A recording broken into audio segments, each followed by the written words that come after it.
Well, good morning, everyone. It is the day that Sandy makes her landfall later on tonight. In another 12 hours, she should be making landfall over central and southern New Jersey. Currently, right now, she has already made her trek towards the north and northwest this morning at 20 miles an hour, so she's picked up her speed.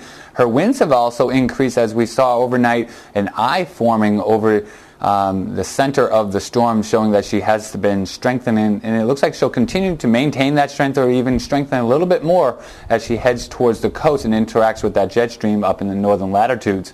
Her winds right now are at 85 miles per hour, gusts up to 105 miles per hour. Hurricane force winds right now extend out 175 miles from the center of the storm, and tropical storm force winds extend outward right now, and you'll see in a couple minutes, up to 500 miles away from the center. That's 39 miles per hour or greater winds that are extending all the way away from the center right now, 500 miles. 265 miles is where she's located southeast of Atlantic City, New Jersey, and that's right now where the National Hurricane Center thinks that she will be making landfall later on tonight.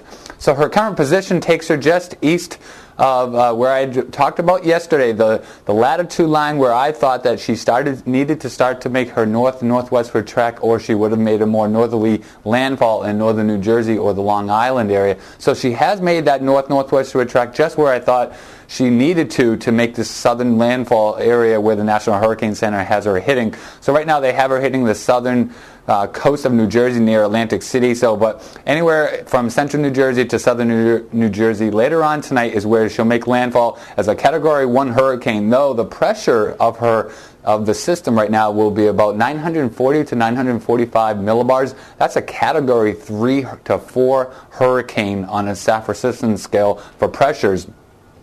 But she's not going to have the winds of a hurricane. She's now into a classic nor'easter, so we are just seeing a really big storm developing out of her as we had thought she would happen. Look at this cloud shield that she has been throwing back. She's going all the way from the Atlantic Ocean all the way back. It's about 800 miles, I think, about 800, 900 miles. Some people have been measuring all the way back into Detroit and into Michigan right now. Colder air is wrapping in behind the system as that cold front moves through.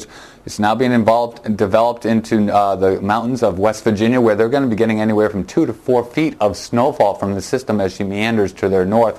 But here she is winding up around over the Atlantic Ocean just south of New England, and heavy bands of rainfall have been pounding the mid-Atlantic coast from D.C. all the way from Virginia Beach to D.C. all the way up into New Jersey right now, and that's where we've been projecting the heaviest rainfall to fall. Over our region right now, just cloudy skies. We still have an easterly flow, so I'll take a look at our Doppler radar, and it does show a little bit later on that we still have some scattered showers moving in off the Atlantic Ocean as we have been having the last 12 hours.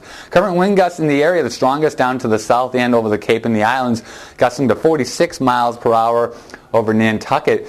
30s and low 40s are prevalent over the Cape Cod and the islands this morning. Up in inland areas right now, still 32 mile an hour wind gusts in Bedford. Boston Logan International Airport right now reporting a gust of 39 miles per hour. And as we take a look at our wind speeds for the rest of the day, we'll continue to see the winds increasing from the east and southeast as well later on to east and northeast. South coast of Rhode Island, Massachusetts, and Connecticut will see the best chance of any gusts near hurricane force strength, and then further inland as you go from Boston into eastern Massachusetts, a good chance of 50 to 60 mile an hour wind gusts, and then finally to the north all the way back into New York and wrapping around the system a wide area of 40 to 50 mile an hour wind gusts. Sustained winds though today in our region, we should be seeing sustained winds maintaining between 30 and 50 miles an hour. Of course, the highest wind gusts along the coast. So I took the time to make a graphic to show you the timing of the wind speeds throughout the day. So inland versus the Boston area.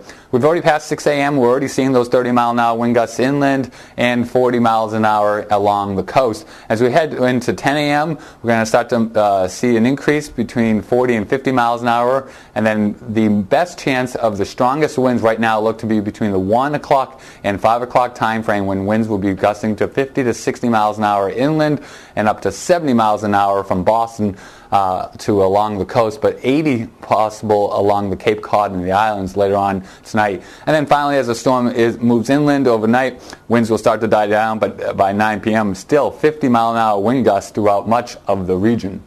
and then the winds will continue to subside overnight. And here again is the Sandy's wind field as she makes landfall. Large area of tropical storm force winds going all the way up into central New England. And of course, the hurricane force winds and wind gusts remain down over where she's making landfall over Atlantic City. Rainfall estimates still look like they're going to be light as she's making a southern track right now. Looks like we're going to have a good widespread 1 to 2, possibly 3 inches of rainfall in eastern Massachusetts. The higher terrain of central and western Mass stand the best chance of 2 to 4 inches, possibly 5 or 6 inches in the higher terrain. So that is why there is a flash flood watch for central and western Massachusetts, not for eastern Mass, but all of southern New England there is under a high wind warning for wind gusts greater than 35 miles an hour.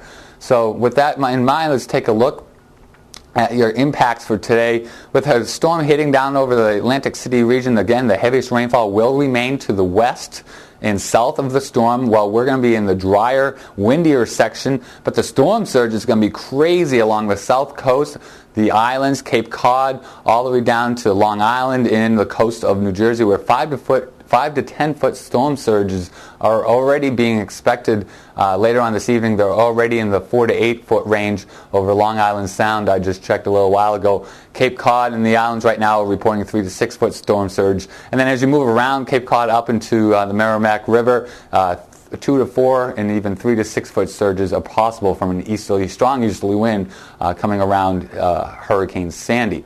And we've already seen that graphic, so let's go right by that one. Moving along to the next map, we will see, sorry about that, a couple of redundancies. So your coastal flood concern, again, is because of the southern landfall along southern New England, and the extreme portions will be along the east-facing coastlines of Massachusetts. And with such a large area of widespread heavy wind and wind gusts, we are going to be seeing a large area of power outages from this storm. Millions of people will be losing power from southern coastal Maine all the way into southern New England, all the way back down into the mid-Atlantic states, and even as far back into West Virginia, where they're going to see some heavy snowfall as well. So some areas in this area will be seeing some power outages for at least up to a week at times because of so much down power lines and trees.